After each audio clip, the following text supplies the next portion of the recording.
अध्यक्ष महोदय, आता मंत्री महोदयांनी सांगितलं. हो हो बसा. अध्यक्ष महोदय, पण ते जे आम्हाला शासनाकडनं जे भूसंपादनासाठी जोपर्यंत आम्हाला निधी उपलब्ध होत नाही तोपर्यंत ते भूसंपादन होत नाही. जसं त्यांनी सांगितलं की भोसरी ते इंद्रायणी नदी 69% फक्त ॲक्विजिशन झाले. एक जवळजवळ 30% आपल्याला 31% अवॉर्ड करायचं. तर त्याच्या संदर्भातला निधी आमच्याकडे उपलब्ध नाही.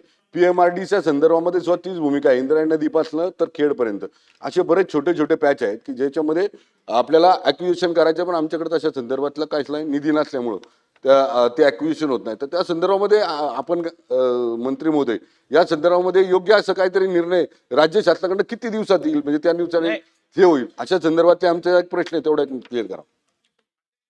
माननीय अध्यक्ष महोदय, जे महत्त्वाचे प्रोजेक्ट्स आहेत आणि ज्याच्याकरता ॲक्विजिशनचा निधी राज्य सरकारने द्यायचा आहे तो आम्ही लवकरात लवकर उपलब्ध करून देऊ. त्या संदर्भात मी स्वतः एक बैठक घेईन आणि तो आवश्यक निधी आपण देऊ. काही निधी हा महानगरपालिकेला स्वतःला त्या ठिकाणी खर्च करायचा आहे. त्या ठिकाणी महानगरपालिकेकडनंही तो वेगाने ॲक्विजिशन झालं पाहिजे अशा प्रकारचा प्रयत्न करू.